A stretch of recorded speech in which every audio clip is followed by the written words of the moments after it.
my first car was because of Street Fighter. Remember when you got the extra points, you used to beat up on the Acura Legend? Yes. Remember the Acura Legend? Yes. Type 2, on the green. They stole it, but it was because of that. Like, and I look at your book collection, and I look, and I always believe in your tribe, right? Speaking who you are, because now your tribe hears you. And like when I'm around people like you, I'm like, yo.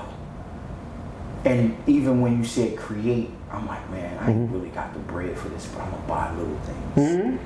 And then the thing that was so crazy, as I was educating myself, the school called and said, man, we're looking for a program. I said, I wrote out this program for this content creation. I sent it to him. But again, they was like, oh, we really don't have money for that or whatever. I'm like, all right, I want to build it because now I get to keep this stuff. But I was like, I'm gonna ask my community for help because I need to teach the kids. So Radio Garden State was like, bro, I want to come in and tell the kids that they got to create for us. And we're gonna give them a landing space. Spoke to my other friend who works for CBS. She's actually the producer for RuPaul Drag Race. She's like, I'm gonna come in and whatever. And then when I spoke to her, I'm like, yo, bro, if you got little ragtag things, whatever, camera, whatever, I'll write it off, whatever the case may be, like, because it's two parts. The greatest thing is when you're inspired by understanding the walk of a person that makes something look easy. Yep. That's where you learn to love the process. Because it's like, how, like for me, I think this interview is more about you than me because it's one of those things, because again, I'm an information guy and I watch people. And I used to always tell Dude this when we had conversations, me, Red, and Dude always have, and I said, I don't care what you try. I don't care how much money you have. You can't fake authenticity. Right. It shows. You can tell the reason why it don't work is because we can sniff, we can smell and tell that you want some get rich quick shit. We can tell that's not you. And then two, the reason why something don't work is because you ain't known for that. COVID came, everybody wants to sell plates and sneakers and do these raffles. No, why ain't nobody, y'all don't really fuck. We don't know you for that. We know you has been, we watched you bite people in high school, in elementary. You licked doorknobs in high school. And we concerned with things, and people fail to realize, like even the conversation that we ask ourselves, like, bro, you remember we went to school with special ed people? Then they turned 18 and people lost track of them. They ain't special ed no more. They all on Instagram. And the reason why they good at Instagram is because they don't have filters of the of the humanality side that we normally have. Like, they don't care about looking fucked up on camera. They don't care. Yo, bro, you really put that on? Your carpet really look like that? You really doing push-up during COVID. I used to text Dude, like, yo, I'm gonna send you this video, don't laugh. Like, dudes is doing push-ups and you looking at the carpet and you like, ooh. But I see you in a drop top, you got this, that, all this, and that's your room? That ain't your room. You in a room? You know the other thing? I guess it's a thing that we tend to learn when we're younger, like what you're saying, like, you know what I mean? Whether it's, your mom taking the hood to the music park, or it's a cookout or whatever it is, like, after a while then it becomes like, all right, just you and your friends going to the bodega, going to the store, or going to the mall, or going to whatever. And you realize that there are some people who come together to break bread, and there are some people that come together to get fed. And it's like, oh, you don't even think about bringing something to the table to share with us. We all food to you. You know what I mean? And then you see the people who come to break bread. And it's like, you never have to, I was thinking about this a lot lately. When it comes to like reciprocity, because you have to have a funny, we didn't even start on shit yet, but you have to have a personal relationship with reciprocity. That is not a thing between you and any other person. It's like, this is how I deal with reciprocity. Because, you know, whatever, givers, takers, all that. When you're somebody who has chosen to show up, right? Show up when called, or show up when you see, oh shit, there's a gap there. Let me go help fill that. Most times you're not asked, what do you need? And most times you aren't asking anybody else to fill a gap for you. So those other people have to have a personal relationship with reciprocity for them to actually deal with you as peers. You know what I'm saying? If they don't have that for themselves, they'll never be able to have it for you. It's like, you can't make me, I feel too uncomfortable receiving and not giving. And not to say that it's equal. It might not be equal. There's some relationships that it can't be equal. Mentor-mentee relationship is not equal. No. You can still give though. Right. You know what I'm saying? So it's like, the whole point of this podcast premise is like, who are you deciding to be in your personal conversation with you and then living that out? Because if you didn't have those personal conversations, then you just ricocheting off of whatever anybody's telling you to be or whatever you see on TV. It's like, I want to emulate that. But you're not telling yourself, this is a principle or a tenet or a characteristic, and if I don't, I would be as guilty as if somebody else knew about this, and I didn't. If it's just me, I'm gonna feel more guilty. Like, outside people can't make me feel more guilty than I make me feel. Right. Because I hold myself up to the standard, and I also give myself the kudos when I meet the standard. Because they can't give me that either. You can't clap for me. You can clap for what you receive from me, but you can't clap for me, and you can't judge me or criticize me or stone me. Just nobody outside of me is qualified for either one. Right. You can only reflect what you perceive I mean to you or for you. Right. But you can't tell me what I mean. Right. You know what I mean? And I've decided for me what I'm going to mean. Oh yeah. And then if I live up to it, I do mean it. And if I don't, I don't mean it. And having intentions on how you experience the world with yourself. Yeah. I didn't understand that at first. Yeah. Because I didn't realize that you have to be your own superhero first. Because regardless of how we may look at it, we all just walking each other home. But when we're along the walk, most of the time you're by yourself. Yeah. And so those conversations that you have with yourself is literally that. Like, okay, all right, I'm going through this. Like, even it was me frustration, right? Even my own frustration. Like, yo, I'm out here serving other people's kids, and I got sheriff department out here looking for my own kids. Yeah. You know what I'm saying? Word. Like, I was going through something, but still being something. And Yeah. right. And so that part of it was like, okay,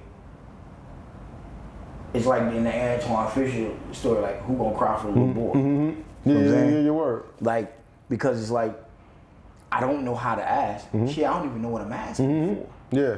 Right? Yeah. Even in my growth spurts of, you know, ripping and running, and I'm like, this don't feel like natural to me. Right? I'm in Rome doing what the Romans do until somebody was like, yo, you ain't in Rome, nor are you a Roman. Right. And so that part of being saved as well, because they like, yo, you super smart, bro. Like, this ain't even you. Yeah. And then you hear it from the pulpit of that environment. It's like, yo, man, bro, you not this, bro. Yeah. You sitting on a car reading Paulo Coelho, bro. Right. In the middle of the trenches. Middle of the day, middle of the trenches. Yeah. And I'm asking people like, yo, you know what this is? Yeah. You understand the alchemist and the premise behind it? Right. Like, you understand? And Right. the dude's like, nah. And I'm like, yo, I'm out. I'm about to go to this business down here in Edison. You want to come with me? Like, nah, bro. And I'm like, how we sitting here having a conversation who got more money than Michael Jordan and LeBron? And we trying to figure out one. Yeah. And so it took the tribe conversation, saying certain things, being around certain people. And I remember it took meeting people. Like everybody like, man, ain't no new friends. And I always tell people, you know, when the minute that you speak new friends mean that you've been in the same environment, which mean you're stagnated, which mean you're dead. Yeah. Right? Which mean you actually a virus. Yeah. Right? And you're actually killing yourself. Because if you grow or you're operating for information and you're moving from different places, you're gonna run into them. You're gonna run into people that you may learn that you turn around and love or have a certain place in your life because the moments in your life change. Yeah. And so I went through that. And it's funny because I'm like, yo, it's amazing when you make it your business to kind of be like all the people that held space for me when I was at my worst. When I was more detrimental to others, people carried space for me, loved me where I was because they probably seen more in me than I ever even seen in myself. So they loved me, cared for me, sheltered me, did all of these things. And then as I began to get better and become a different version of myself, I was like, all right. And then I had a conversation with my aunt and she was like, yo, and then it'll double back to what you were saying. Like, always remember that you can be hell-bent on getting even with people that did right by you. And I was like, she was like, yeah, people every day get up trying to get even with people that wronged them. But what about being hell-bent on getting even with those that did right by you? And the greatest form of that is gratitude, actually operating in that place of reciprocation to others. Meaning, like, okay, I can't pay you back, but I can pay it forward. Pay it forward. So now my greatest part is, and she said, no matter what, baby, after my mom and my dad passed away, she used to always tell us, yo, when you get to the corner, make it right. Because she lived on a one-way street. Find parking and ring the doorbell with your elbow. So one day I go in the house, because I know the rules, right? Coming from family. So one day I'm in the kitchen, I said, Auntie, why you always telling somebody when they get to the corner, make it right, park, and then ring the doorbell with the elbow? She said, because you should never go nowhere empty-handed. And that's the same thing I tell my kids. You'll never go nowhere empty-handed. Make sure you ring the doorbell with your elbow. Right? Because it's necessary, because one thing that we learn at a later age, especially now, and I always say, right, the greatest thing in the world that you get to be is a safe black man, because all women care for you differently. Tell me about that. So when you are able to articulate and be able to explain reasoning from a male perspective and be honest and not try to, as I would say, sleep with the help. And that's not your first thing. Your first thing is being able to explain to everybody that we all have responsibilities, right? And when you look at it, I always tell people, right, there's an old African proverb that say, if you want to go fast, go alone. But if you want to go far, go with a team. And so I always say, when you come in, make sure you wear your teammate helmet. Make sure you got your teammate glasses on. Make sure you understand which part of your body you're going to use. You either got to pick your shoulder or your back. Why? Because you either going to have to shoulder the load or become the target. But we got something that we got to do. And so when you're articulate enough, especially as a black man, and you around a bunch of women and the women feel safe and they know, because now we found ourselves in a world, especially in what I do, is men now use the guise of business as trying to sleep with every woman they're around. So what happens is now we have to come in and be protective of ourselves, but at the same time be as authentic as we can be, which is a hard job. So when we there, they care for us different. They like, oh, bro, really? That he not that. Yeah. So now they care for you differently. Now they look after you differently. And we all know, being around black and brown women, when you're around them and they're loyal to you, you operate different. You ain't never got to turn around. You know your back is covered. And for us to be able to look forward and stay mission focused, and we ain't got to worry about turning around or being in certain type of rooms, it allows for us to create exponentially because we care for it. And we know, and sometimes that's hard. I was explaining that to my son, and we was having a conversation about relationships, and he was like, let me ask you a question. Like, why is it you be around a woman, they flip the switch on you once y'all get in a relationship? And I'm like, it's a switch. You said it right. You know, they nowadays, all these adjectives, these words, you gotta be about this, you gotta do this, you have to be all of these things. And I said, but the one problem is, we're taught how to care for it, but we're not taught what to expect or how to ask for certain requirements to be met. Women are taught what to expect, but not how to love us, right? So now here's where the issue is. You can be with a woman and she call you bro. Her household, she was always taught how to love her brother. She was taught how to care for her brother. She was taught how to care for her brother and never taught how to care for her man. So the minute y'all go from being friends to lovers, she has Foreign lost her territory. way. It's foreign. Right? He traveled with the same girl, been together, this whole thing, since they was kids. Go here together. No. They wanted to be together. They're like this. 2 kids later. I said, he like, I don't know what happened. I said, because you went from being her bro to her man. I remember having this realization when I got divorced. I got divorced in 2010. Me too. And I remember at the time, I felt so foolish. But I remember at the time sitting and thinking like, man, my ex-wife and I never really had conversations about how we feel about our parents' relationship. What did we observe?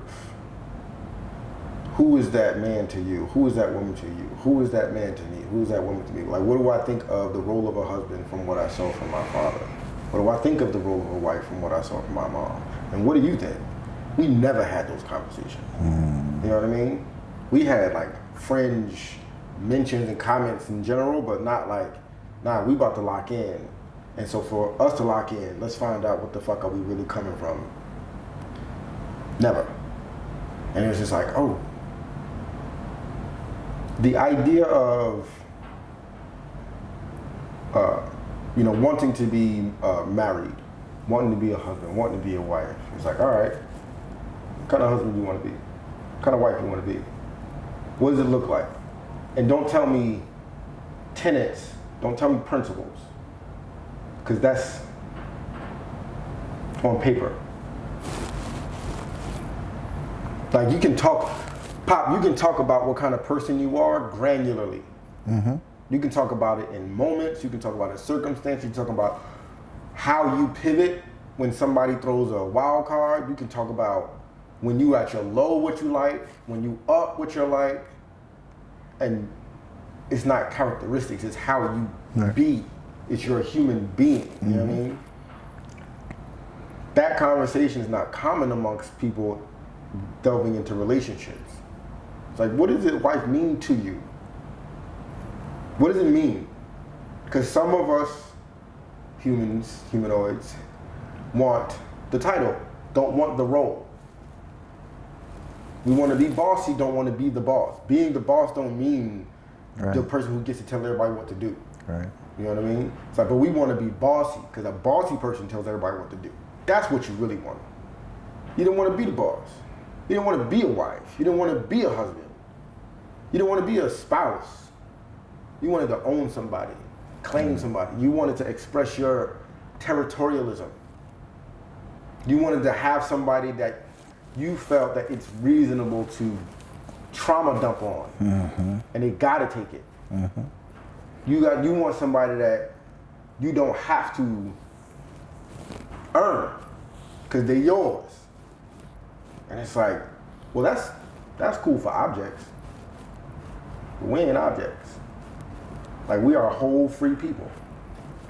And what relationships teach you, if they don't teach you nothing, is this can end at any moment. And I think, to be honest, like, I always tell people, I wasn't married. I just loaned my last name to somebody that was meant for the streets. And so, because here's the thing. Being raised on love and being in a relationship with somebody that's raised on survival, the lenses is two different things. And I was raised in a wholesome, loving household. Even though my environment was predatory, I still was loved and directed by my parents. Morals and principles, right? What to do, what not to do, right? Decency and order. Not putting myself or others in position to hurt, harm, or danger, right? But then what happens is you could be raised like that. It's like almost being in a household with someone who's defending themselves while fighting someone who's fighting for their life. You're no match. Right? Yeah. Because I'm only in defense of myself because I'm a free bird. Like, I'm this, right? I'm okay. I'm trying to love you. But they've been beat up and wounded so much that it has to go somewhere. And now you're the target. Right? And so when we look at it in its entirety, that's really what we see every day. Is we have people like, okay, he's a survival vehicle. Right? I like him. He cool. But he's a survival vehicle. Why? I don't trust my decision making. 2 baby daddies ago. 5 relationships ago. I don't trust my decision making. Right? You look like the safe bet. Not my choice. You look like the safe bet. And so that's one thing for us to actually come into terms and grips with, is because you look like one thing and it's like, oh, I mirrored a safe bet because you tired.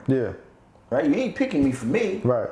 Because those conversations don't happen. Right. Like, even in certain things when it comes to relationships as far as requirements, like, I'm one of those people. Like, I'm self-contained. I grew up with a bunch of brothers.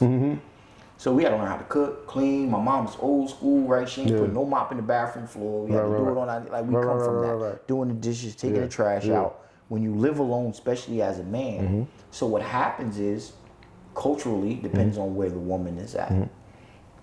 If you dating a Hispanic woman or a woman from Caribbean, a lot of their validation come from keeping a home and how they do certain things. And so if you are in a position where you simply need a cheerleader and a safe place to land because of the wars you enter, your relationship is going to be turbulent.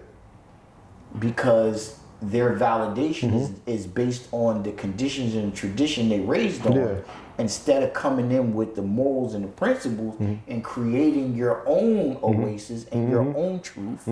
They carry their grandmama's and their mama's truth. And then it's levied upon you because it doesn't match. So now we find ourselves in a situation where we have the deliverables, but we got the cake, but it's not delivered the same, right? The stove come different, right? And you know, the eggs is organic, right? But it's the same thing, but it's a new process to it, right? The milk is almond, right? Same thing, but it's just a different day. So you have to be able to identify in order to rectify. So what happens is we're actually not even battling the person in front of us. We're battling the ills of 2 women ago. Right? And we're battling the ills through the lens of somebody who was immature to know what they were seeing when they saw it. Right. Or missed half of the story when they saw it. Right. And that's what happens is because grandma fears was put into mom, right? And grandma used the Bible and all these different things, right? In order to strike fear because they didn't know how to give the information, right? Or they wasn't equipped to teach. Like you always, moms back in the day used to be like, man, you ain't got no business having no nanny. You don't want nobody raising your kids. You ain't got no business giving your kids to. Why you taking your underwear to the cleaners? You ain't got. It wasn't the fact that you hated it. You couldn't participate in it. Right. So the only other thing that you could do is create a smear campaign. And an understanding in your children's mind. Because that ultimately comes with a deterrent because of what your grandmother went through. She put it in your mama. Your mama gave it to you. So two things. It's foolish information because it's outdated. Because it's outdated, Right? Because she's the patriarch and two levels of the patriarch symbol of your household, of your family. You didn't identify in order to rectify. You won't question it, right? Because of the respect factor going up the ladder. So now you're walking around with bad information. You won't identify and rectify, and you're willing to stand on business of something that doesn't even exist. Of a world that no longer exists. Right. And so we find ourselves in these situations, and that's the culture of the world we live in. So we've balanced out two things. You got the latchkey kids such as ourselves, right, who went through this world of either being super scary or super adventurous. Kids in our generation wind up in that place. And then you have those people who had kids who may not have been hugged enough or whatever, that they may be over-mothered, under-fathered, right? Or they are given all of these things because people are using the inks of what they didn't have, right? And then, God forbid, if you're black and in business, we all know that we under-financed and over-mentored. Over-supervised. Right. Right? And that's where you find yourself at. So you have to be, you're in this groove of trying to just balance because you don't want to impede on others, but then at the same time, you got to be like, man, that ain't what that is. So it's hard to actually have certain type of conversation with people you love and you care about because when you get around their mother, you kind of see it and you're like, oh, okay. I be around dudes all the time and I'm like, oh, that's why you shake your head like that. Oh, okay. Oh, all right. I get it. Because the fundamental values of emotional decisions, right? That's, it comes from certain places, right? And then when we make it intellectually, you can kind of see it. I was having a conversation the other day and I'm like, bro, you can't show me not one decision on the face of this planet that was ever made out of emotions that ended well. You can't show me not one emotional decision anybody has ever made on the face of this planet that it ended well. You can dress it up as whatever you want. Oh, it's mall therapy. Look at your credit debt. Oh, I like her. Like track record. Right. You look like a lot of people. Right. Look at your relationship because you liked her. Right. Oh man, this car make me feel better. She'll make me feel better. This trip will make me feel better. We make these emotional decisions, and when we look at it, we kind of like instant gratification. I want this here and now. I'll figure it out down the road. This dude I was listening to, I don't know his name. I think he's like a Buddhist monk though. He looked like it at least.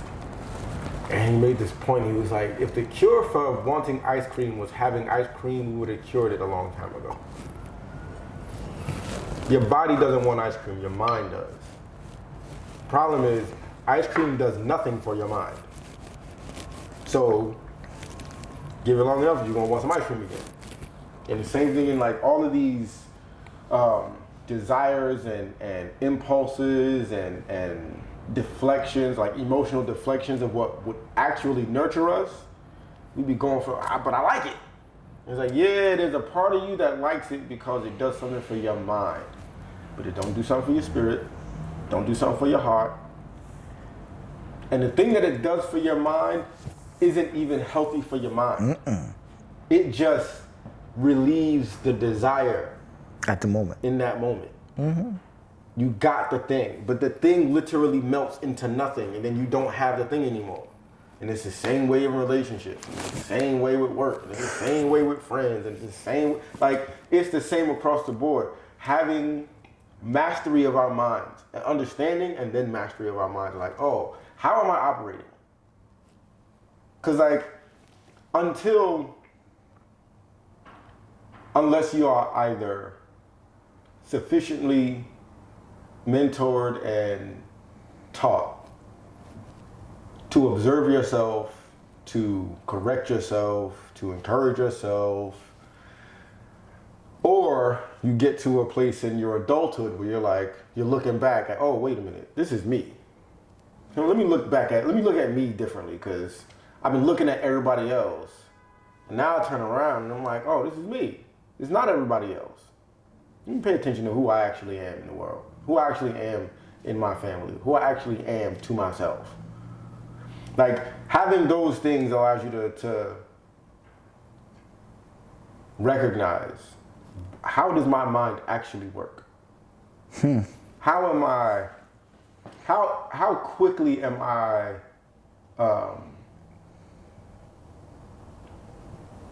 driven by impulse or driven by insecurity? Like, there's certain aspects of,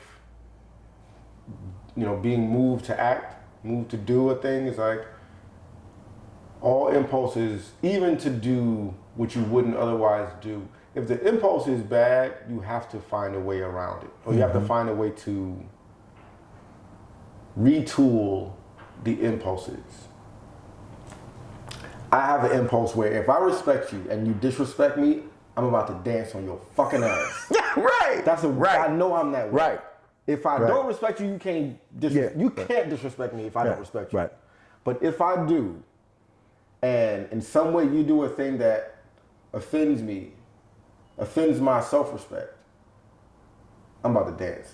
Right. I'm about to dance so long and so well in your face until I drop, until I'm tired of dancing. That's not good stuff. None of that's good. No matter how lovely or beautiful the performance of the dance is, how exciting or entertaining, no matter what I might get from it along the way, it's still not good. And I know that about me. You know what I mean? So it's like, all right, is it really about respect and disrespect? Or is it about an insecurity I have? I can't hear a certain type of feedback from somebody. Right. It's just feedback. This is all free game. Everything is free game. Oh, it is. Everything is free game. Lessons. So it's like, information. Me being offended or feeling disrespected by it, I lose the value of the free game. If something's free and you lose value, you're in the hole. You know what I mean? Don't matter what you do with it. You in the hole for what that thing, the essence of that thing is. Right. The essence of that free game. That gem, that jewel that you could have carried with you of like, oh, appreciate that. I'm going to carry that everywhere. I'm going to know that that's a truth, either in your perception of me or in how I'm showing up. It's one or the other. And one of the greatest things is we don't tell people something. You don't get to tell someone else how to view their experience of you. You don't get to tell someone else. Like, you don't get to defend how someone believed they experienced you. Oh, yeah. So what happens, I used to be like that. So for me, my thing was, I had two things. I grew up in a predatory environment where I was very defensive of everybody. I was the protective mechanism of everybody. Yeah. So it turned me into not the bully, but they like, he flipped the switch. Like he in the middle with something. Yeah. And me, because my dad was a certain type of person, he was very, Sun Tzu-ish, very one of them, because my dad was the youngest, but he was like the shot caller in my hood. Like my dad was the shot caller.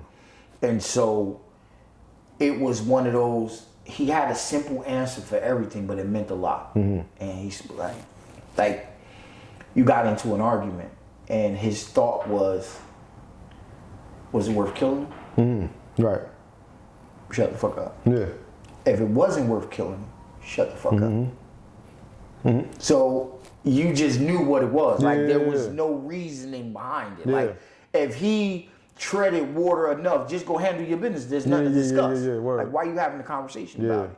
But if it's not worth you sending them to the parking lot, shut up. Just keep going. There's nothing wrong with it. It doesn't even matter. Yeah. So I always got in trouble because I was very protective of the girls. Like, you know, predatory behavior, dudes down there, mothers getting high, all that. I hated that, right?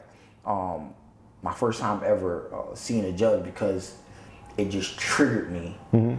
Old head was I'm sitting where I'm sitting, old head was there. One of the little young girls walked by and he said to me, well, he said out loud, but it was too close to me. He was like, she gonna be bad when she get older. Shot him right in the ass.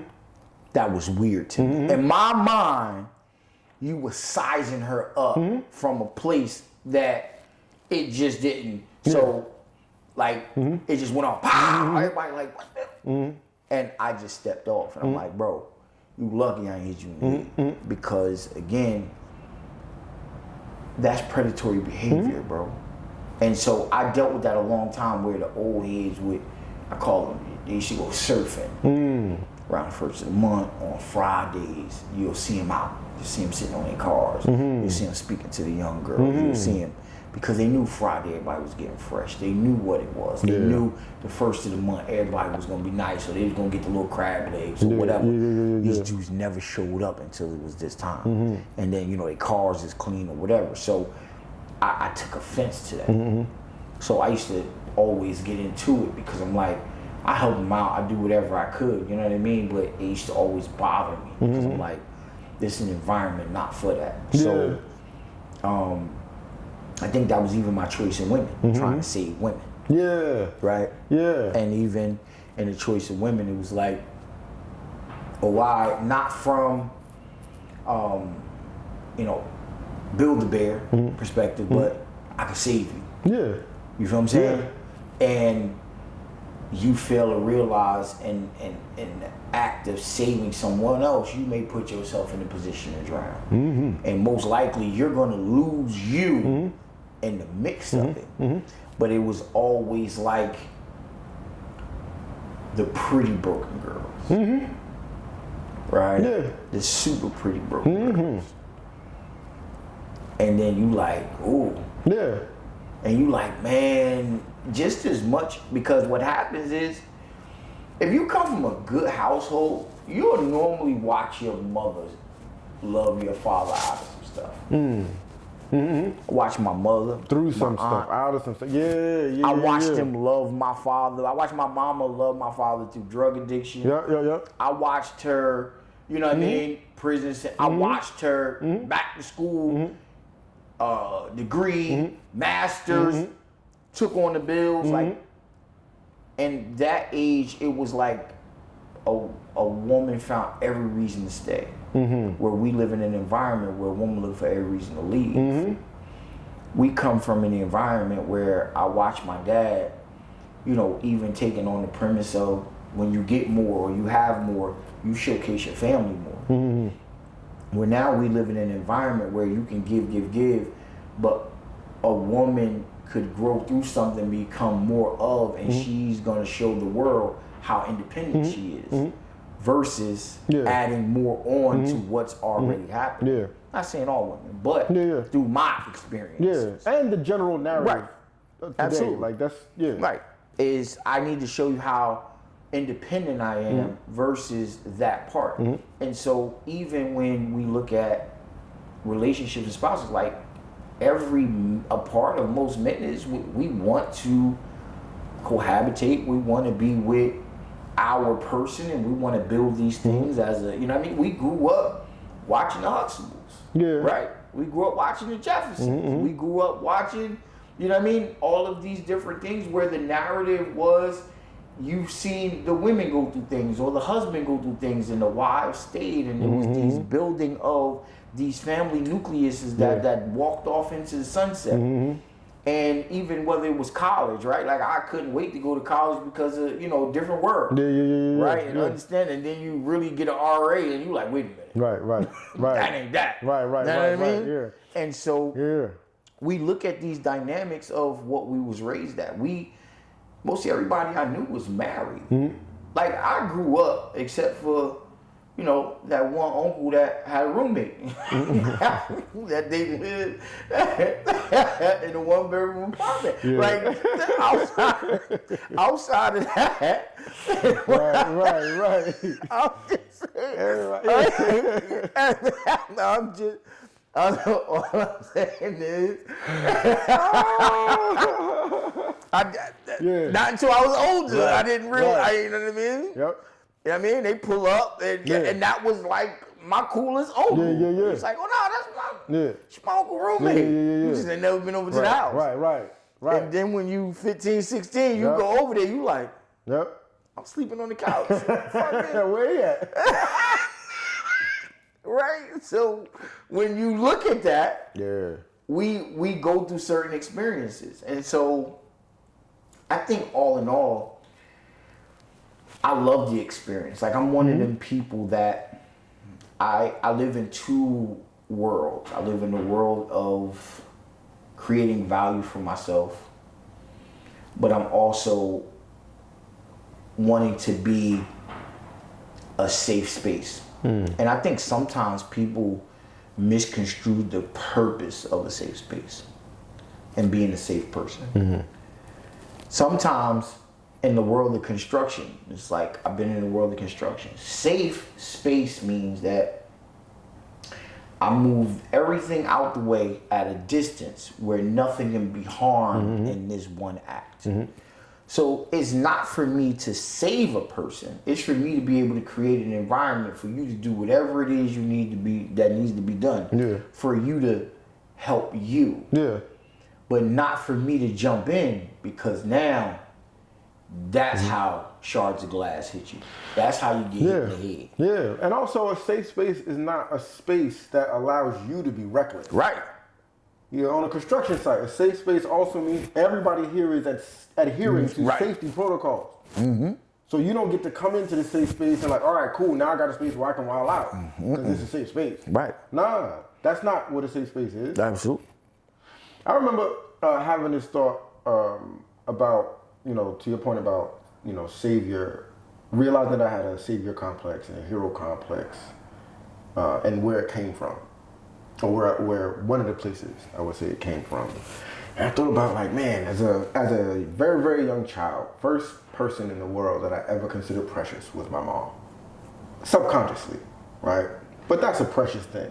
Of all of this, I love everybody, I love all my family, I love my friends, I love da-da-da-da. That thing is precious. That's something different, right? But to watch my mom be unsatisfied or in pain or heartbroken or disappointed or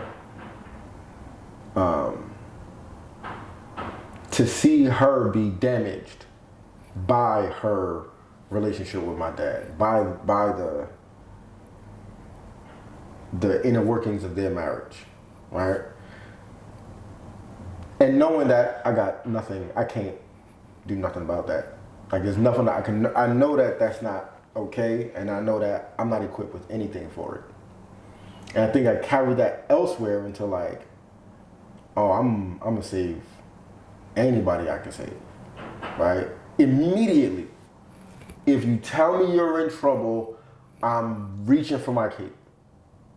I'm looking for a phone booth. Immediately, right? And two things I realized. One is, A, that's inappropriate, right? Like, that's not my business. I am not the hero. That's not my role in this world or the next world. I'm not here to be the hero. You know what I mean? That's inappropriate for me. That's wrong for me. I can save the day, but my role is not the hero. I shouldn't own a cape. Mm-hmm. You know what I mean? Secondly, I realized that sometimes people are asking for help. And my hero complex throws gas on that fire to the point where they can't not ask me for help when they're in trouble. Like, I set it up that way.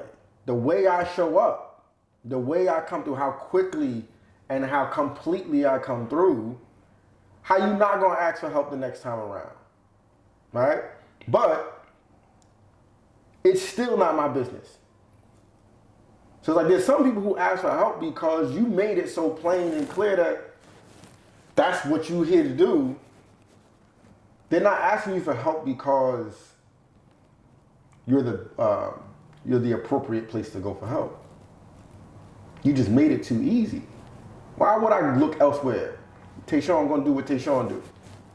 Why would I not ask Tehsuan? Why would I try to figure it out? Why would I wait? Why would I wait on God? Tehsuan out here with a cape swinging in the wind. I ain't praying. Tehsuan, I listen to text. I don't gotta pray. And I'm over here like, yeah. Bat signal. You better text me. I ain't telling you better pray. I'm telling you better text me. I'm like, yeah, that's me doing that to me. For my own reward, for a thing that's 30 years old, that was never my business or appropriate for me either. And I'm just still trying to live out like what I couldn't do then, doing it now. It's like I'm stronger now, I'm taller now, I got money now. You know what I mean? I can do all these things, I have a sound mind, I can figure shit out, I can blah, blah, blah. I don't have the issues that my dad had. I'm not bringing that to you. That's a dynamic because mine, same thing, but mine was my best friend. Like watching her go through something. Like we literally I lived here, lived there. My house was the safe place, right? Yeah. My house was a safe place. Yeah. My parents had bought a house, so we was outside the hood. We was living in a great place, and my best friend lived here. Her house was turmoil. Her and her sister. She just found a way to always escape to my crib. And so it was always that protective measure. I'm like, nah, I got you. Yeah. She got older. Yeah. And then we started, and then it was like, okay. It was like almost that thing where you like, you complete? You got it? Oh, you don't have no daddy? I can't do nothing with you. Excuse me, come here. Let me. Yeah, word. Right? And so even it transferred. Right? It transferred. And then the transfer was when I was trying to put my feet on the ground. And I was trying to figure out my way in life, and even, I've been knowing dude since I was 13. Even when I came into the nonprofit, and everything was transitioning. I'm like, man, yeah, just call me. Like whatever you need, just call me. And I was, I found myself in a position where I was becoming the villain in my own household to play hero in somebody else's. Yeah. Yes. Right. Yes. Because I'm looking, so didn't have a background in it, right? So now I'm like, I have to be able to create these notables because I have to be able to show value in this thing, right? Because now I've assumed this title, right? And then I realized that was bad. And I'm like, okay, I've assumed it to the point where I've assumed all this responsibility with no authority. Right? Because now I'm literally causing chaos all around me except for in this one little box. Right? My kid's mad at me because I'm like, oh, we'll go to the movies tomorrow. I'll take you out to the mall. The back phone and wrong, right? But now my kid's looking at me to the point where they're like, man, what you mean back to school started? Here go my dad. We're going to have to pack book bags. You know what I mean? Things, here go Halloween. We're going to have to give out candy. Here come Christmas or whatever holiday was coming or whatever event that called. They was going to be involved. Or I was actually going to leave where I was supposed to be creating these moments for them. So that dynamic of it was what changed, right? And I'm like, looking through little pictures or whatever the case may be, and I'm like, damn, I ain't even take no kid pictures of my kids in their Halloween costume. Right. But I got all this other stuff. And so you begin to create these balances, right? Because it's not perfect. Because we, like you said, you want to create. So one of the things especially is creating this body of work that tells the world who you are. And you have to find the balance of being someone's dad, and you got to find the balance of being someone's significant other. And then the other balance is you have to be with you to figure out where you're going to create or what you're going to do to create this body of work. Right? Because you could be known as, Pop the dancer or Tehsuan the dancer. And then life begins to pull you towards a purpose. Now you got to be able to create a body of work to tell people that you're a creator. And that comes with time. And now you just picking up a camera, you're like, oh, now I got to add value. Now I have to figure out how to make money from it because I at least need to be able to soften the blow of being absent in these other places that are necessary for me to be. So now it's like, okay, I want to do this. This may be part of that pass through for me, but I have to create money. Why? Because now I can take my kids for ice cream and say this paid for.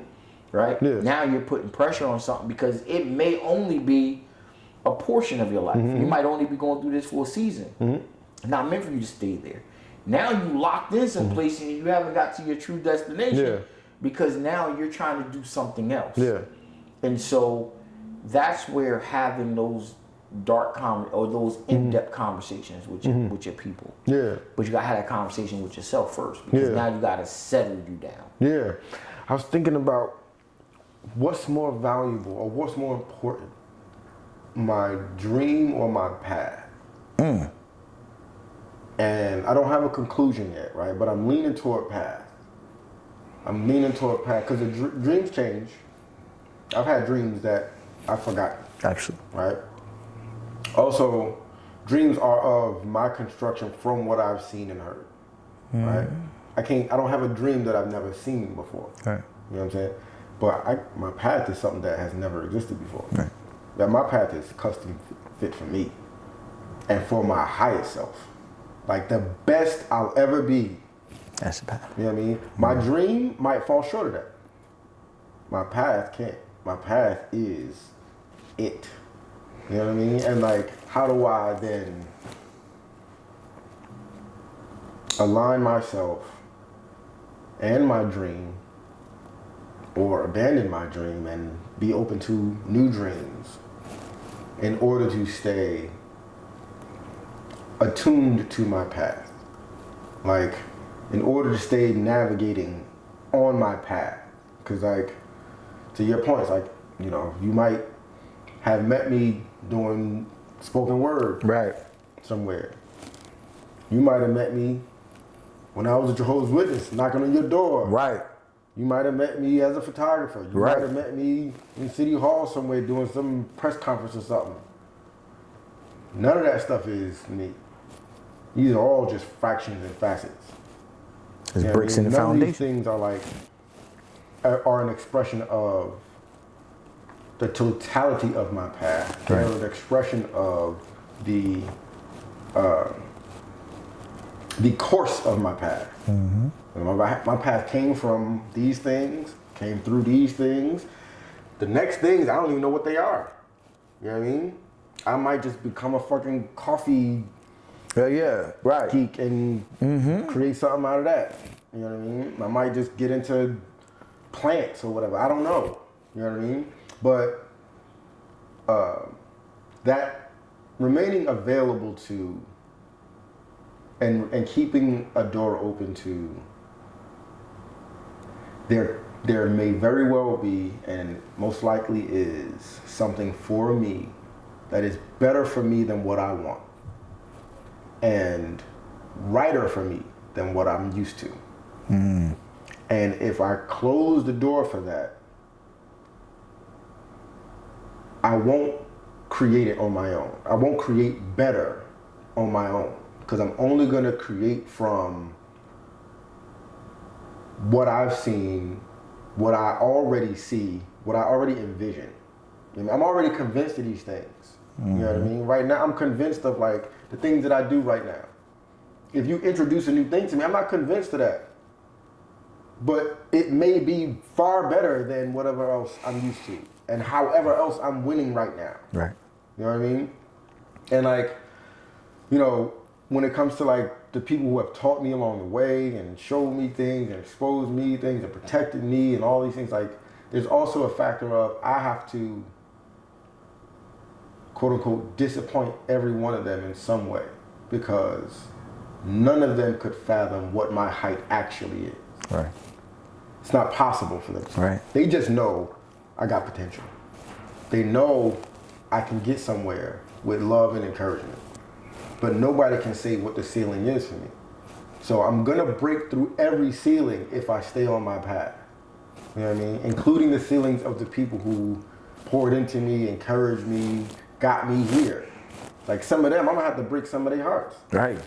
I have to break my mom's heart. I gotta break my dad's heart to be my best version. Because what I also know is those people broke their own hearts by not being their best selves. Right. I watched that happen. Right. I know that that's what I come from. So I know I gotta break your heart. And you know what the greatest part of that is? And I say this to my kids all the time, is don't worry about me. Right? Yeah. Your purpose and your promise to the world, only part I play, I can be either a supporter or the antagonist. I can only make it worse for you or make it better. And it's no different, right? We sometimes, what happens is we support system wise, right?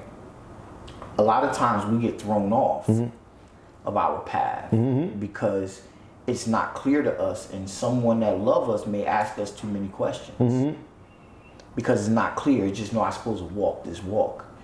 Why? Tell my kids, if your mind stay open to the possibilities, your eyes will always be open to the opportunity. Because what my purpose is to this world is I operate on the thought of progression. If I'm in something, if it feels right to me, I'm gonna wait till I get punched in the mouth or I run into this wall. When I run into this wall, now I know it's forcing me to make a decision to say, okay, I can either fight over, I could drop it and go the other way because it's too heavy. It might not be for right now or like that. I may have to go off into something else.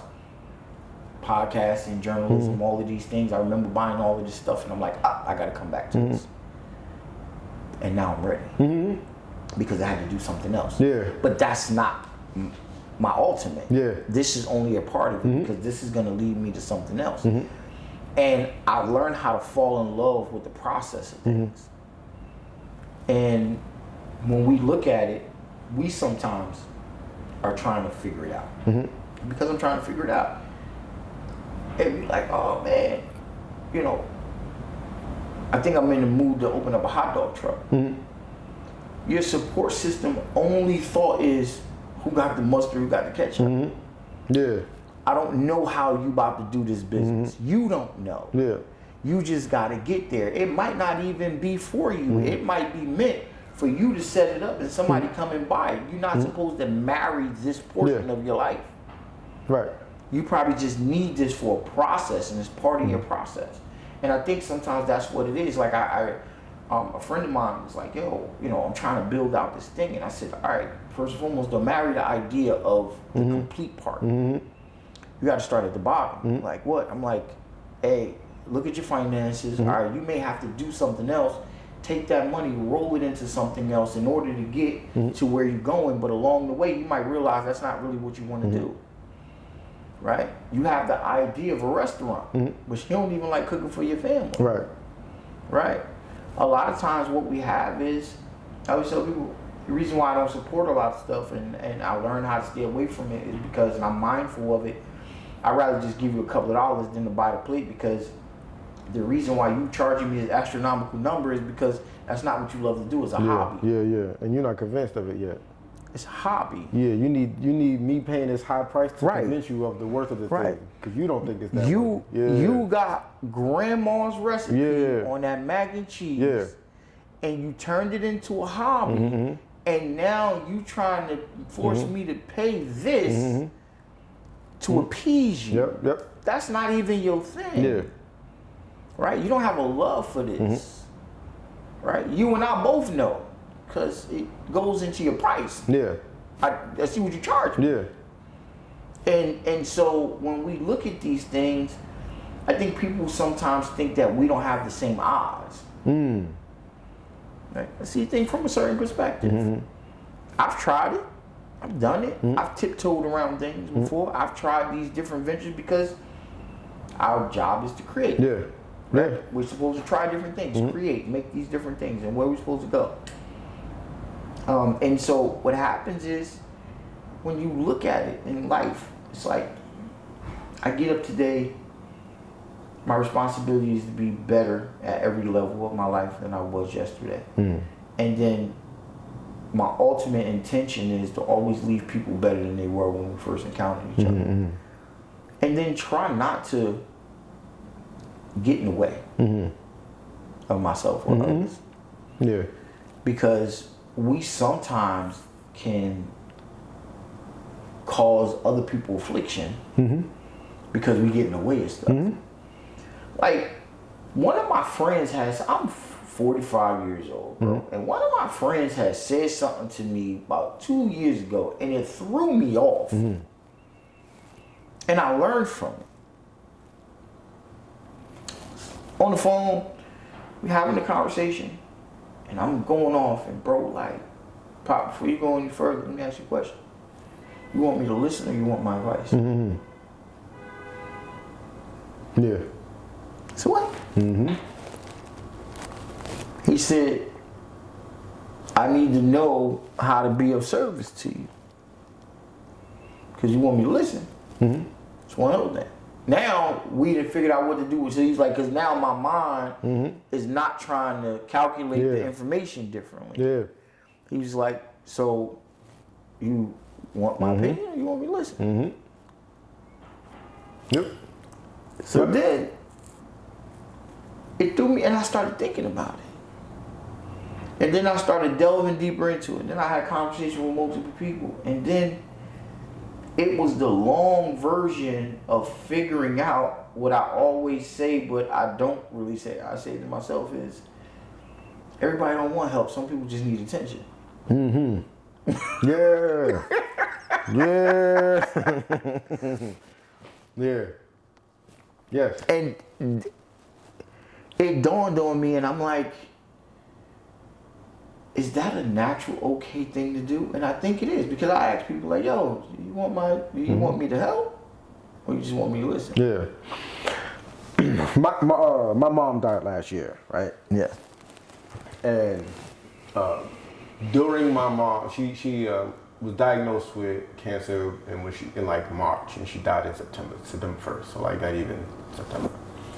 But in that time, particularly when she was sick, she was down in Charlotte. So, you know, I go down to Charlotte, my sister went down to Charlotte, my other sister lives in South Carolina, she was, you know, came up, whatever. And I remember having this realization as I'm listening to my siblings, and the realization is, we all have, I might have said this to you before, we all have a non-negotiable need to feel seen and heard.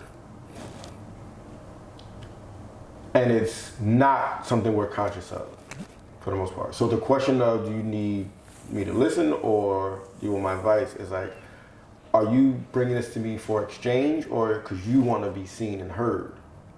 Because most times, a lot of times when people are having those moments when we're unloading or sharing, it's like, because we don't feel like this perspective or this experience is being seen or heard.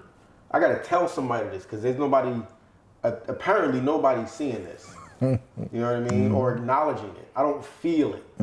So it's not getting acknowledged even if it is seen. You know what I mean? Or even if it is heard. And it's like, we're walking around with that need 24 hours a day, 7 days a week. And it's funny, one of the ways it showed up was like, you know, when somebody, you know, you lose somebody in death, and a lot of people, my mom died, some people's natural response is to offer condolence through the lens of, I remember when my mom died, or I know what it's like, or blah. And then it's like, first, I don't give a fuck about your mom. Not While right I'm now. grieving my mom, I don't give a fuck about your mom. Right. But along with that, there was the realization of, oh, this person has gone a long time feeling unseen about grieving their mom. Mm-hmm. And this is now an opportunity to feel seen for their loss. Because when else do you get to bring up my mom died, except for when somebody else's mom dies? You know what I mean? Like, it's an opportunity to be seen. Because you got to be quiet about that shit. Unless you decide I'm unloading. Unless you're having a conversation with a comrade, a confidant, a partner, where you can just go there. You spend a lot of time feeling unseen about this thing that weighs very heavily. That's constantly a shadow on you. You know what I mean? Mm-hmm. And we all are desperate for knowing that we are observed in this life. Mm-hmm.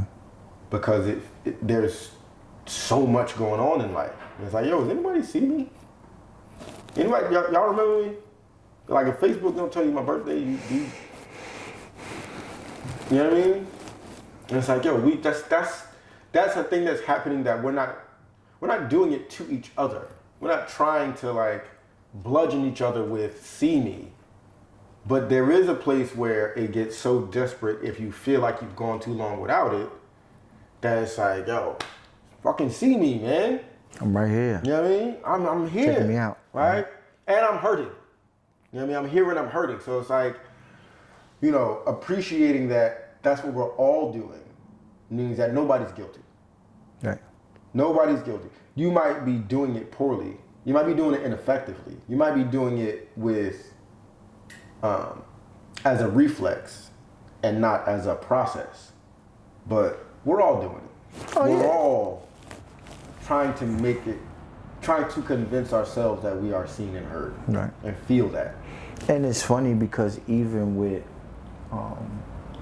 being in front of the camera for me, mm-hmm. I've always like, I'm gonna do behind the scenes. Yeah. And that comes from childhood. Mm-hmm. That comes from something, right? Growing up, being the youngest, mm-hmm. parents trying to put my brother through college, mm-hmm. my middle brother trying to keep him out of the penitentiary or the graveyard. Mm-hmm. So I always bounced back and always did what I could not to mm-hmm. be seen or not to cause friction where it was always where it was. Yeah. And then it kind of was that thing where I'm like, all right, I just stay out the way. Mm-hmm. I'm just out the way. Yeah. And then even for me, it's funny when people lose their parents. Like me, I always tell people, I lost my dad, and then a year mm-hmm. later I lost my mom. Mm-hmm. And it was a process mm-hmm. because when my dad passed away, that was my guy, but follow your father. Yeah. Right? And then when you lose your mom is the center of everything, mm-hmm. right? And I buried my mother, and I had grief and regret. Mm. Because my mother had never seen me do good a day in my life. Mm. Like, I literally was on a high-risk warrant at mm-hmm. the time. Mm-hmm. I was out on mm-hmm. a very large bail mm-hmm. that was crazy. Yeah. And like, my mom went in the ground and she had never seen me do mm-hmm. good in my life. And so that was kind of one of those parts that played into me helping everybody, mm-hmm. right? It's mm-hmm. because I'm trying to get this boulder off my chest mm-hmm. of regret, right? Yeah. And I'm like, now, I have to recreate the books mm-hmm. for not only God, mm-hmm. I gotta recreate the book for my ancestors. Yeah. So I need my mom to be able to mm-hmm. see me operate, and mm-hmm. I gotta do it at a constant that she never mm-hmm. Not see, right? Yeah. And it took over mm-hmm. me where it became almost selfish mm-hmm. to the point where I'm like, why you even got a bat phone? Mm-hmm. Yeah. Right? Yeah. In order to be, this is the first question. Right? So now you run into these things where it's like, you ain't Batman, why you got a bat phone? Right. You taking calls at 10:30 at night, mm-hmm.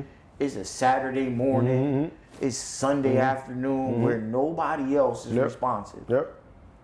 Right? Yep. Even police department, hospitals take shifts off. You on 24 hours a day, 7 days a week. And all of that is all lumped into the same thing. And that's what is part of that process of growth. Right? And I always say I lost the biggest part of me to be able to rebirth a better part of me. Yeah. Right? Yeah, I dig that. And it was that part that everything collapsed. And then in 2010, my mom passed away, got my life together. I wound up getting joining forces. My uncle, we wound up opening up a construction company and real estate. We were doing well. We was 203K agents or whatever. So we was building, helping regular everyday people realize their dreams. We was building their houses all over. Obama decided to bail out the banks, and nowhere in it did they have to pay back their contractors.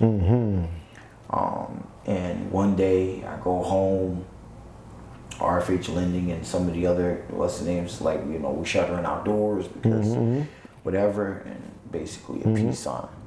No more phones, no emails, everything coming back. And I had to make some decisions. And so I went home and I probably had a little over $500,000 liquid cash. I went to the table to have a conversation and be like, yo, listen, look, my heart of hearts tell me that I ask these dudes to do everything. I can't pay them all, but at least I got to try to make them as whole as possible because they did it for me. And I remember, like, it was crazy, bro. Like, I remember going in the house and I remember I sold everything I had. And I remember I was breaking everybody off, and my daughter was getting ready to go to college, and I looked outside to my man. I said, yo, take the Maserati. Whatever you can give me. They gave everybody whatever. At the end of it, bro, I had the money from the Maserati, and I probably had another $6,500, $7,000. Told my ex-wife, like, look, we're gonna make it. You know what I mean? We'll be good. I'm resilient. I'm there. Yeah. Went over to Big Mom's house, had the money on the table, said, look, this is all I got. I gotta figure it out. Let's figure this thing out. She was like, we good. We did whatever we needed to do. Man, I made it back home, the house was empty. Wife was gone, kids gone, and a note that said, fuck you in 3 different languages.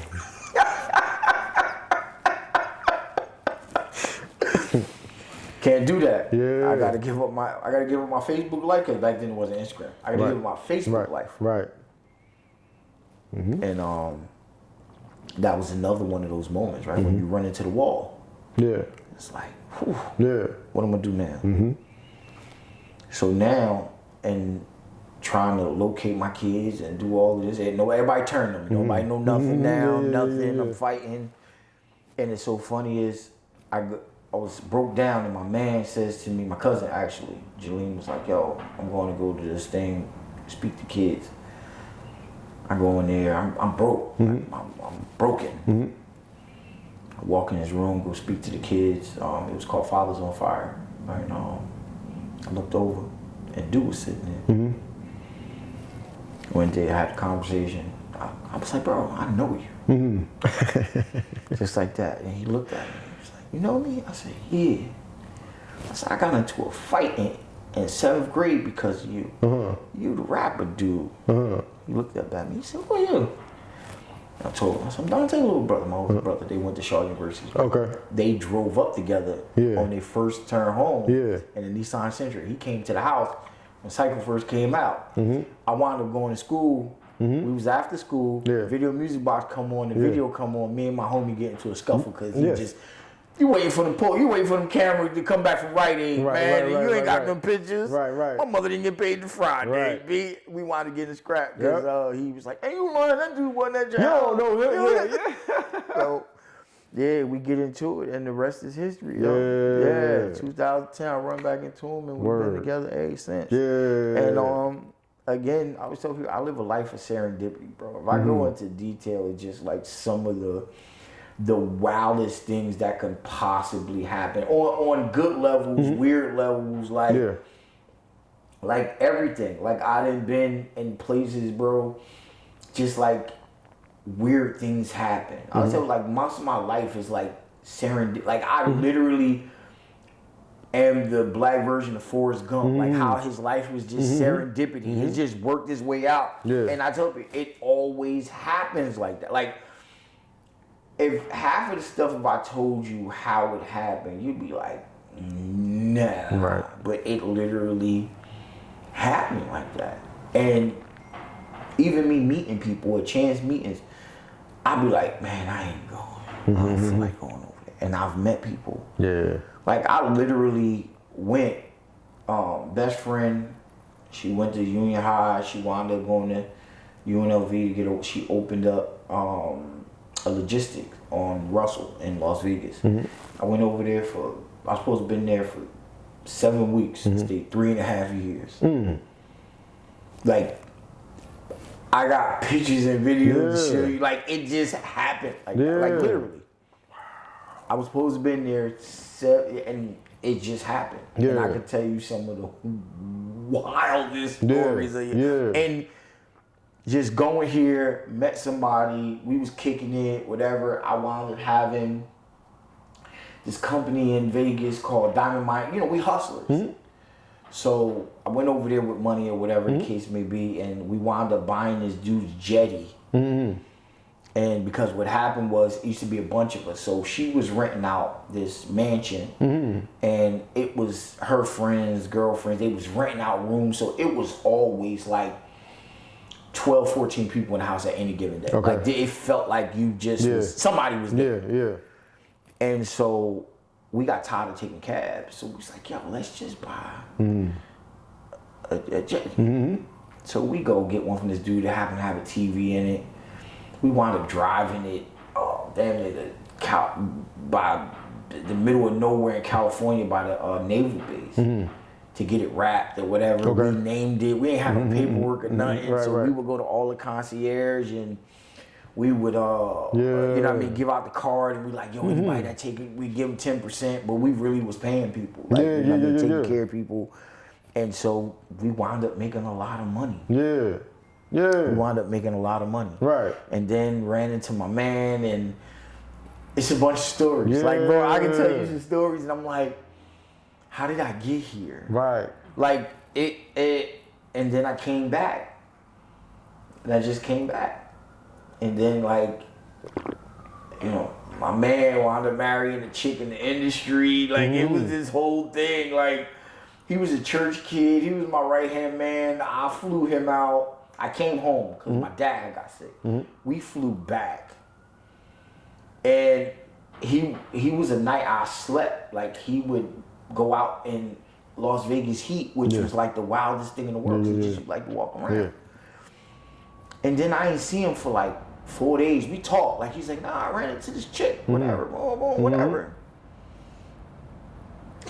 And then he like, Harlem Nights, yo, bro, I ain't never coming home no more. Like, I'm like, huh? He like, nah, I'm flying back. I'm going to get the baby and whatever. And I'm like, huh? He pull up one day, yo, they've been together ever since, bro. Like, it's weird. And then, you know, even it's one of those things that we live these movies. Like, I tell people all the time, like, when you look at your life, like, you live all of these different movies, but it depends on the character. Right? And we play different characters, but you can either be a character that someone else has put a hand in, or you can be Tyler Perry.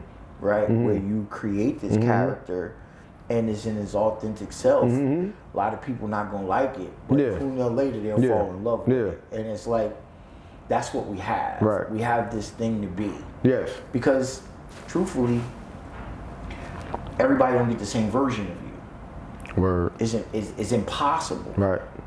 So because everyone doesn't get the same, it's like you're the main character in yours, and then you play all these other characters in other people's movies, and then it's like at the same time you ask yourself like, how did I get here? Yeah. Right? You can go from being, you know, the church kid in your movie to literally being the action figure and Taken. Right? Word. And you like, huh? Yeah. I found myself there. Like I've been in where I live the cool, calm, collected guy. Like I'm very quiet. Like I'm what you would call an introvert with no vices. Like I have, like I'm one of those people that I don't allow it to stop me. But if you left me home to myself, I could be there forever. Yeah. But I can go outside, and so that, and I'll tell you the reason behind that. I had one of the worst speech impediments ever. Say word. So how I became pop, like my dad, you know, I grew up in the projects or whatever the case may be, and my dad was like the go-to guy in the PJs. He knew everything, he knew everybody. Yeah. He can get your rent paid, he could do everything. That was my dad. Yeah. But my dad, we come from one of the biggest families. We Moore, so our family was like one of the biggest families in the projects that had been there since the inception of it. And so my parents had me, and how I got my name Pop was my mom had me at 7 months. I was 12 pounds, 8 ounces. So I was this real big baby, whatever the case may be. So I grew up and I wound up having this speech impediment and I would stutter. And so I was the type of kid that I would always read. Like parents, you remember the guy come by, sell the Tupperware and the encyclopedia? We had every type of encyclopedia, National Geographic, and we had the Kids Sports Illustrated that used to bring the little cards in it, the baseball, basketball cards. We had all of that. So I was going from 5th to 6th, they had called my parents in and they had told my parents. So they labeled me as being incorrigible because here's what happened. I would be in class. I would read. I get stuttering and shaking. First dude that laughed and giggled. Yeah. Soon as we went to recess. Yeah, go time. Yeah. I was going to put tinted windows around both of your eyes. You hear me? You hear me? Yeah. This is what, it was a fair exchange. Yeah. You knew what type of time I was on. Yeah. Don't be in there, because the minute I got, I ain't even saying anything. Right. Just know. Right. Yeah. Like you said, my dance tapping your face. Yeah. We shaking. Yeah. So I grew up in that, where dude come back from recess holding his eye and it was always him. Yeah. So they called my parents, and my mom was heartbroken because she was like, there's nothing wrong with him. I was getting A's and B's, but I was boot bopping the kids for laughing. Right. So then my dad, my dad was running a drug clinic. How ironic was that? My dad was running a drug clinic on Philhausen Avenue called Spectrum. I swear, right? So they told my dad, like, you're going to have to transfer him to the slow kid school. Like, you're going to have to bus, pick him up. He can't be with them. He bad as hell. Even though he can test well, he be beating the kids up. So my dad, like, can you control your anger? Right. I'm like, yeah. And this is the reason why I hate fishing to this day. This all shit all about fishing. My dad used to pick me up the whole summer. 2 o'clock, I couldn't hang out with the guys. My dad would pull up at Weaver Park. This was when Weaver Park had the stone steps. Okay. My dad would put up the fishing line and he'd be like, read the book. My dad fishing. He was like, I'm gonna teach you. There's nothing wrong with you. It's just your mouth and your brain ain't lined up. He said, so this is what we're gonna do. You're gonna read, and you're gonna tell me what you read, and every time you gotta recenter yourself. So my dad put me fishing. Screwed up part was every time he caught a fish, he'd swing the fish. I had to put my Western and take the fish off, rebait the hook, and he'd just go. Yeah. That's what he did. All summer long. Yeah.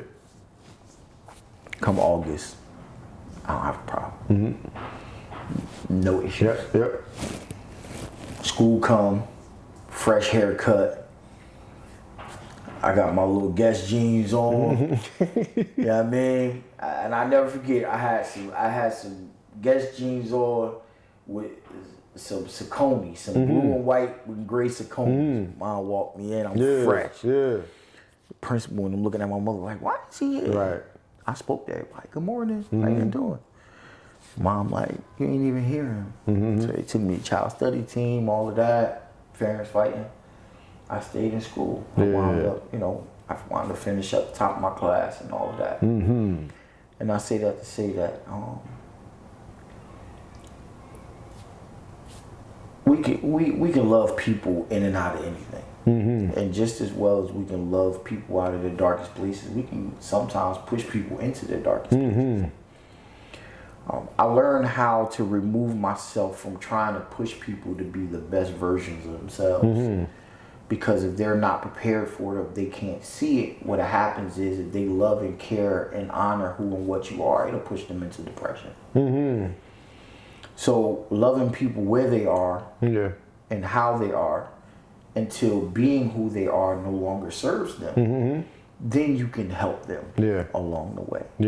And sometimes we use these words, safe spaces, and sometimes we can create prisons for people. For sure. Because we sometimes levy certain things. I'm just thankful that my parents, and even despite my dad's education and whatever the case, and him going back to school, he just loved me enough to just be there. I kind of let me do the work. I hate fishing to this day, but I'll go. Because it's just that thing that we share. And sometimes we have to hold grace for our people, especially our ancestors, especially our dads, especially our moms. Because they come from bad information. Right? They come from bad information. Even conversations that I have with parents sometimes, and I've had mothers get mad at me and say, you have to put your son around other men that you trust, but that's hard because you don't trust how you pick men. So now you're gonna take the attempt to tell him the type of man you want him to be, and you've never brought that man home. Right. It's hard. Right? And when we look at these things, we sometimes, especially if you come from a two-parent household, is it puts you at a disadvantage. How? Because you live from a world that they've never experienced. So they're dragging you down to a place that you don't know of, and they're actually whooping you with experience. Got you. Because even if dad wasn't the right man, he's actually showed you what not to be. Versus you still not. have an example. Because here's the thing. Mom is giving you a figment of a man that don't even exist. Right. So if mom is telling little bro about this man that don't exist, the sister is listening. So now this man that don't exist, that mom ain't never brought home, she gonna grow up and have a level of expectation to be the man that just don't even exist. And if this man has never walked into the house, then you've never seen your mom, and you don't know how the woman would be to that man. Because mom ain't never had to be that woman. Right. Because he's a figment of imagination. It's struggle. You know why? It's struggle, bro, because when we look at the balance of it, right? A woman is taking information, like literally, if you look at the mother, you're gonna learn a lot about what you got coming up the hill. And because whatever her issues is with the world, she done fed them to her daughter. Right? Man, you just gotta learn how to get over on men. You gotta know what to do. Nah, you don't take nothing from no man. So now is a contradiction. Because the same man you telling your son to be, you telling your daughter to work over. Yeah. Word. Word. And your son hear it. Same way your daughter hear it. Yeah. Huh? And this is why being in the house with your mother and your father is a debt, because you're not armed with the tools or the resources to be able to combat a world that you don't even know exists. Like, I grew up watching my dad come home early, cater to my mom, do whatever my mom needed. My dad was just larger than life, man. My mom was very small. I didn't really hear my parents like get into it. Like, if it was a shot called in the house, it came from my mother. My dad was just the enforcer of whatever the shot call was. My mom like, all right, dishes, the TV's off because y'all didn't do the dishes. My dad just in the yanking. We like dad, he like. Yeah. You feel what I'm saying? Yep. And I remember my dad even when we used to have certain conversations with my parents would look at us and tell us certain things. Like, nah, y'all good. You can't go with us. Why? 'Cause I'm going with my husband. Yeah. Every trip ain't a family trip. Right. I'm going with my husband. Every dinner. Or like, yo, I'm going out with my wife. And it's hard to explain that, because now, if you with somebody and you decide to leave the kids home, she don't understand that. What you mean you leaving the kids home? It's just us. But they can eat anything. So now it's a position of trying to teach and lead, because you said it earlier. That boss and leadership is two separate things, because when the difference between a boss and a leader is the leader's intention is to serve. Yep. Right? Yep. I always say, how could you tell the difference between a true leader and a boss? A leader prioritizes having comfortable shoes over a comfortable seat. Talk, man. Talk. Don't be taking me to church, man. Right. No. Yeah. So when you in your household, it's hard, because if you do the work, there's not a lot of room for discussion. And sometimes when you're used to it, most people need you to explain it. Yeah. So now when I can't explain it, you're deemed to be distant. Yeah. Or even the explanation doesn't satisfy people, because it's not real to them. Right. Yeah. Because and this is the thing, and support mechanism, understanding that. I remember my dad would come in. We used to have family conversations. And my dad would literally say, your mother get to pick the amount, y'all get to pick the place. Yeah. Even the conversation about finances, I learned from my father. And I remember being older, even when my dad was out, money would come in. My dad go right to the table. Remember the old on the back of the bill? Yeah, wrote down how much they needed. Yeah. My dad would drop his whole check. He'd come back in the envelope, drop that joint right there, walk away. And I remember asking him when I was older, I'm like, Dad, why you do that? He says, she respect me more, and she don't put that much pressure on me. Because she see the struggle, and she see what I bring home. She said, if you hide your check, then she gonna have this level of expectation for you to provide something that's gonna be a figment of imagination. He said, this kills all that.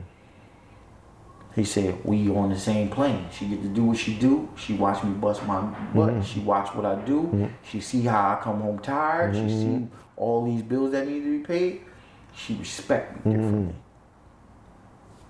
And then the things that do come from it, that I do give her, she honor and hold them things at a higher esteem. Yeah. Because now we're on the same page. Yeah. And sometimes these are the things of relationship. Mom and daddy in the house. You understand that? Yeah. Whose responsibility for the house? The problem is Now the roles are being reversed, and then we see the complication from it. Yes, fathers should spend time with their sons, but it shouldn't be an automatic thing because men just are not built with certain parts of them to do that. I deal with the county all day long. How many men you see or these young boys wind up in there for abuse because they're just not able or they're not built to do that. And people are forcing these unnatural roles on these young boys, and then it's like, oh, my baby. No, y'all knew y'all shouldn't have did that. Right. Grandma, you knew you should take that. He ain't ready for it. Right. That's who you picked. Right. And so when we look at a lot of these things, we have to begin to put things back in their proper perspective. Yeah. And we have to be able to ask certain questions. Right? It's I always tell you, you sit with a woman, like, look, there's a king and the queen of the house. But let me tell you something. You can be anything you want, but you just can't be the king. Because I do everything that comes with that. Yeah. Now we got to figure this out. Yeah. Because, again, roles and responsibilities, especially when you have certain type of conversation, it leads to better understanding. Asking certain questions, understanding that, these needs, especially, I don't want to have to battle. I'm okay with battling traditions and conditions, but I don't want to have to battle TV. Right. Yeah, fiction. Right. I don't want to have a conversation about defending myself because your girlfriends pick bad men. Right. Right. And then you want to leverage whatever the dysfunction is on. No. And this is the reason why we have to be okay with having certain type of conversations. You have to have these conversations. Yeah. It's very important. Yeah.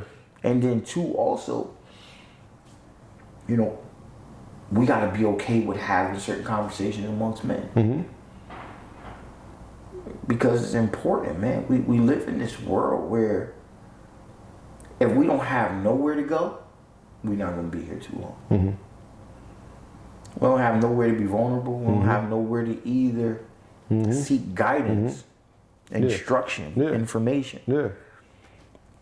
Everybody doing it by themselves. You can't do that. Right. You got to turn this off. Right. And you got to be able to know how to turn certain things down, turn certain things up. Pep talks are important. You know what I mean? Yeah. What you do, what you say to yourself when you by yourself is super important. Yep. And then, what do you use to validate your greatness? Like, I don't even know if I'm even at that part. I guess because I understand that I'm along the process. I clap for myself all the time. Yeah. But I'm looking at two parts. I'm at that space in my life where I'm still living to experience and I'm living to create my legacy. That's a weird conversation to have with yourself. Right? Because you understand you're older. Yeah. And not really having people around to have legacy conversations. A legacy conversation is a very in-depth, gut-wrenching conversation. Yeah. It made me think about Steph Curry. Somebody was talking about Steph Curry recently. About how many shots he's taken in practice over his career. And he takes 500 shots a day, every day, his whole career, like since college, right? I'm talking about 3-point shots. And you add up 500 times however many years, it's like a ridiculous number, right? It's like, I don't know, 500,000 something. His 3-point made in the NBA is like 3,000. This man shoots 500,000 to make 3,000 that count. And it's like when it comes to legacy, it's like, all right, whatever your legacy, whatever you see, it's like you got to be willing to put in 8 times more than that to get that legacy. You got to be 8 times better than that, and get 1/8 the credit. Do 3 times as much, get half much. You know what I mean? credit. And be pleased. It's like we don't fathom how good of a shooter Steph Curry is. Oh no. Because we don't see him practice. Right. We just see him in the game. And we don't even see all the games. That man is tenfold better than what we see. And he's the best that we've ever seen. You know what I mean? So it's like, how hard is it for him to be him, knowing that y'all haven't a clue of what a Steph Curry is.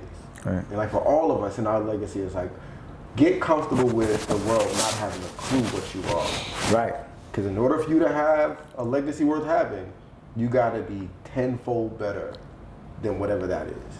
And your legacy actually builds somebody else before you. Yeah. Well, yeah. Because you came from something. Yeah. Right? So your fundamental value, you're like, oh, okay.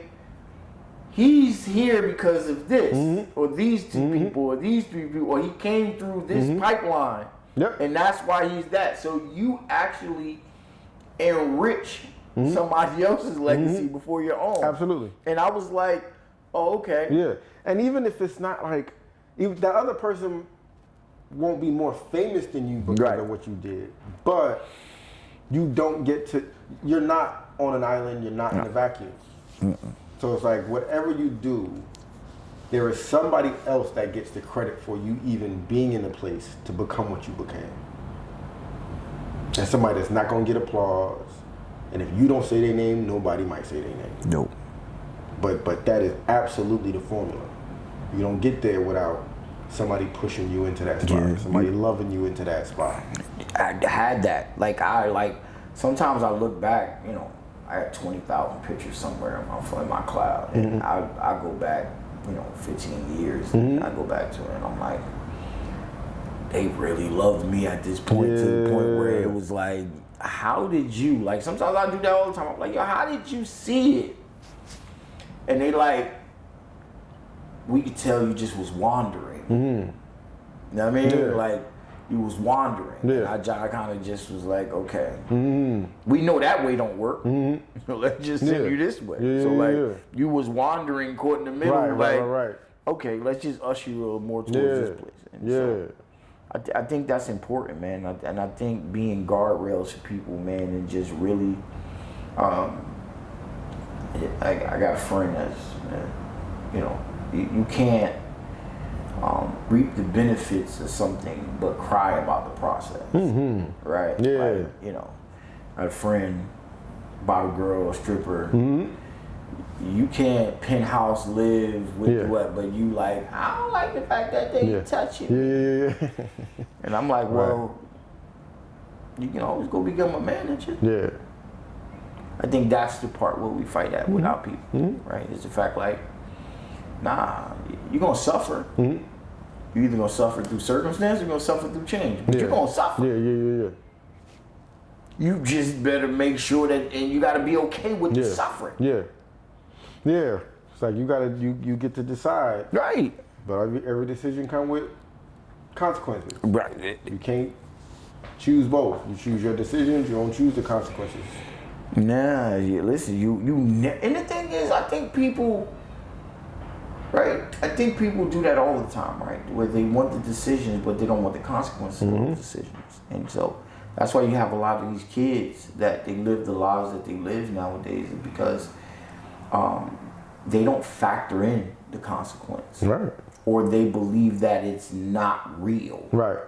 Or it only happens to someone else. And it's like, okay, you're going to suffer the consequence. And then that's what turned them into these other things, right? And I think we live in this space, like even me being at 24 hours apiece, or me just being at different places, I just watch. And I think we have to, it's my girl. I think we have to figure out a way to raise the ceiling and be okay with forcing people to meet the requirements and remove hollow expectation. Because I think we all superheroes. And I think we can really do a lot with so little. But we should have to do a lot with so little. Yeah. And I think that ultimately there's never little. It's never actually a case of scarcity in this universe. Right. It's just where you looking, when you looking, are you looking alone? Are you asking other people to look as well? Some people got it in their pocket right now. They ain't gotta look for it. Right. They just go in their pocket and give it to you. But we are in a universe of abundance. And tapping into our own superhero-ness, tapping into our own divinity, tapping into our own magic on top of a abundant universe. So what can't we do? Like, what can't we become? What can't we create? I can't name it. Right. Love you, man. Love you too, Well, I appreciate you coming here, man.